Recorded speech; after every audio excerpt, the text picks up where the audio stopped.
James sir, ഇവിടെ Indian കപ്പലുകൾക്ക് നേരെ ഉണ്ടായ വെടിവെപ്പ് അത് പ്രതിഷേധാർഹമാണ്, ഉണ്ടായിക്കൂടാത്തതാണ്. അപ്പോഴും ഈ അമേരിക്ക തുടരുന്ന ഉപരോധമാണോ ഇറാനെ ചൊടിപ്പിക്കുന്നത്? അപ്പോൾ നമ്മൾ പ്രശ്നപരിഹാരം ഉണ്ടായി എന്ന് പലയാവർത്തി കരുതിയതാണ്. അപ്പോഴൊക്കെ ആ പ്രതീക്ഷകൾ അസ്ഥാനത്തായതുപോലെ ഇക്കുറിയും ആ പ്രതീക്ഷ അസ്ഥാനത്താവുകയാണോ? James sir, good morning. Good morning Hashmi, good morning Christina, hi, good morning Madhu. ഇക്കാര്യത്തിൽ ഇപ്പോൾ മധു സംസാരിച്ചപ്പോൾ പറഞ്ഞ പോലെ ഈ ഇറാനിലെ ഹാർട്ട് ലൈനേഴ്സ് വളരെ തീവ്ര നിലപാടെടുക്കുന്ന ഒരു വിഭാഗം, പ്രത്യേകിച്ച് അവിടുത്തെ IRGC റവല്യൂഷണറി ഗാർഡ്സിൻ്റെ കമാൻഡാണ് ഇപ്പോൾ യുദ്ധം നിയന്ത്രിക്കുന്നത്. അതേസമയം അബ്ബാസ് അർഗാച്ചിയുടെ നേതൃത്വത്തിലുള്ള വിദേശകാര്യമന്ത്രിയുടെ നേതൃത്വത്തിലാണ് വിദേശകാര്യം. അവർ കുറച്ചുകൂടി മൈൽഡാണ്, മിതവാദികളാണ്. പക്ഷെ അവർ തമ്മിലുള്ള ഒരു പോരാട്ടമുണ്ട് എന്നുള്ളത് വ്യക്തമാവുന്നു. കാരണം ഇസ്രായേൽ ലെബനോനിലേക്കുള്ള ആക്രമണം നിർത്തിവെക്കുകയും 10 ദിവസത്തെ വെടിനിർത്തൽ പ്രഖ്യാപിക്കുകയും ചെയ്തപ്പോഴാണ് അതിന് ഏതാണ്ട് ബദലായിട്ടാണ് 10 ദിവസത്തേക്ക് ഹോർമൂസ് കടലിടുക്ക് തുറന്നു കൊടുക്കുന്നുവെന്ന് ഇറാൻ പ്രഖ്യാപിച്ചത് വിദേശകാര്യ മന്ത്രി അബ്ബാസ് അർഗാച്ചിയാണ്. പക്ഷേ ഒരു ദിവസം കൊണ്ട് അത് അടയ്ക്കുന്ന തരത്തിലേക്ക് കാര്യങ്ങൾ പോകുമ്പോൾ അവിടെ ഒരു അധികാര വടംവലി ഇറാനിൽ നടക്കുന്നുവെന്നാണ് നമുക്ക് ബോധ്യപ്പെടുന്നത്.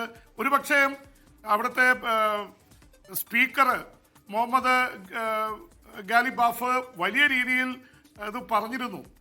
നാവിക ഉപരോധം അമേരിക്ക പിൻവലിച്ചില്ലെങ്കിൽ ഞങ്ങൾ ഹോർമൂസ് കടലിടുക്ക് അടയ്ക്കും. പക്ഷെ ഇത്ര പെട്ടെന്ന് അടയ്ക്കുമെന്ന് ആരും കരുതിയതല്ല.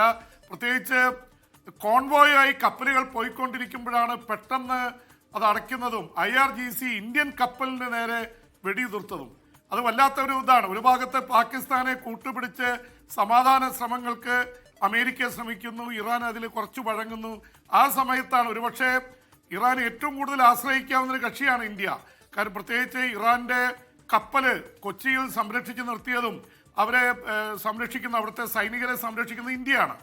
എന്ന് മാത്രമല്ല ഇന്ത്യ നടത്തിയിട്ടുള്ള നീക്കങ്ങൾ, ഇറാന് അനുകൂലമായിട്ട് നടത്തിയിട്ടുള്ള നീക്കങ്ങൾ അനവധിയാണ്. ചബഹാർ പോർട്ട് ആയിരക്കണക്കിന് കോടി വെച്ചാണ് നിർമ്മിച്ചത്. IRGCക്ക് അറിയാം ഇന്ത്യൻ പതാക ഏന്തുന്ന കപ്പലാണ് പോകുന്നത്.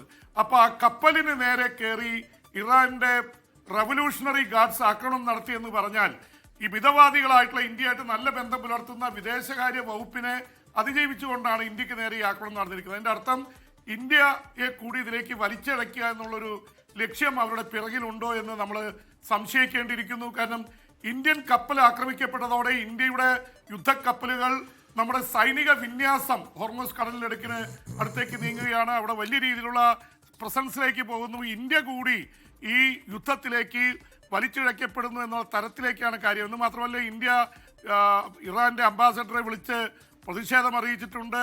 അത് അവർ ഇറാന് കൈമാറിയിട്ടുണ്ട്. എന്തായാലും ഇന്ത്യയുടെ നിലപാട്, ഇന്ത്യ സ്വന്തം കപ്പലുകളെ സംരക്ഷിക്കാൻ രംഗത്തിറങ്ങുന്നതോടെ ഒരുപക്ഷെ ഇറാൻ കാണിച്ച ഒരു വിഡ്ഢിത്തം കൂടിയാണ്. കാരണം ഇന്ത്യയെപ്പോലൊരു രാജ്യത്തെ അത് വളരെ മാന്യമായിട്ട് ഇന്ത്യ നിൽക്കുകയായിരുന്നു. ഇന്ത്യയെ ഇതിലേക്ക് വലിച്ചിഴക്കുന്ന തരത്തിലേക്ക് ഇറാന്റെ ഭാഗത്ത് നിന്ന് പെരുമാറ്റം ഉണ്ടായിരിക്കുന്നു.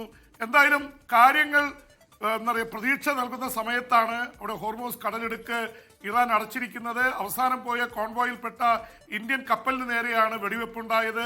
ഗൺബോട്ടുകൾ വെടിവെച്ചപ്പോൾ വളരെ കൃത്യമായിട്ട് പറഞ്ഞു, ഞങ്ങൾ വെടിവെക്കരുത്, നിങ്ങൾ പറഞ്ഞതനുസരിച്ചാണ് ഞങ്ങൾ പോയിക്കൊണ്ടിരിക്കുന്നത്.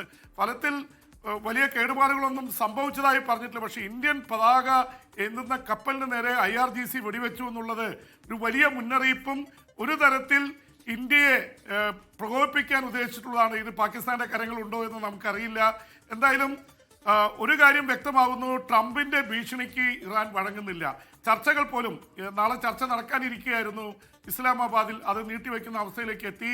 നാവിക ഉപരോധം പിൻവലിക്കാതെ മുന്നോട്ട് പോകില്ല, അല്ലെങ്കിൽ ഒരു ചർച്ച മുന്നോട്ട് പോകില്ല എന്നുള്ള അവസ്ഥയിലാണ് കാര്യങ്ങളുള്ളത്. ട്രംപിനെ സംബന്ധിച്ചിടത്തോളം ട്രംപിന് ഒരു തിരിച്ചടി പോലെ ആയിരിക്കുന്നു. കാരണം ട്രംപ് ചൈനീസ് പ്രസിഡന്റ് ഷി ജിൻപിങ്ങിനോട് പറഞ്ഞത്, ഞങ്ങൾ തമ്മിൽ ചർച്ച നടത്താൻ പോവാണ്, ഹോർമൂസ് കടലിടുക്ക് തുറന്നതിൽ ചൈനയ്ക്ക് വലിയ സന്തോഷമുണ്ട്, ഞങ്ങൾ രണ്ടു കൂട്ടരും കൂടിയിട്ട് ലോകത്തിലെ ഏറ്റവും വലിയ സാമ്പത്തിക ശക്തികൾ ലോകത്തിന്റെ ക്രമത്തിൽ തന്നെ വലിയ സ്വാധീനം ചെലുത്താൻ പോകുന്നു എന്നൊക്കെ പറഞ്ഞ് ഏതാണ്ട് വീരവാദം മുഴക്കിയതിന് പിന്നാലെയാണ് ഹോർമൂസ് കടലിടുക്ക് അടച്ചത്. അതുകൊണ്ട് ട്രംപിനത് ക്ഷീണമാണ്. അമേരിക്കയിൽ വലിയ ക്ഷീണം സംഭവിച്ചുകൊണ്ടിരിക്കുന്നു. ഇതിനിടയിൽ ഗസയിൽ കയറി ഇസ്രായേൽ ആക്രമിക്കുന്നുണ്ട്.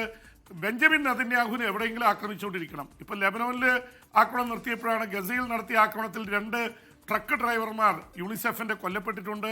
അപ്പോൾ ഈ തരത്തിൽ യുദ്ധം കൂടുതൽ വ്യാപിപ്പിക്കുന്ന തരത്തിലേക്കാണ് കാര്യങ്ങൾ പോയിക്കൊണ്ടിരിക്കുന്നത്. എന്തായാലും ഇന്ത്യൻ കപ്പലുകൾക്ക് നേരെ ഉണ്ടായിട്ടുള്ള ആക്രമണത്തിൽ ഇന്ത്യ ശക്തമായിട്ടുള്ള ആശങ്കയിലും പ്രതിഷേധത്തിലുമാണ്. അത് ഈ സമാധാന ശ്രമങ്ങളെ എങ്ങനെ ബാധിക്കുമെന്നുള്ളത് നമ്മൾ കണ്ടറിയേണ്ടതാണ്.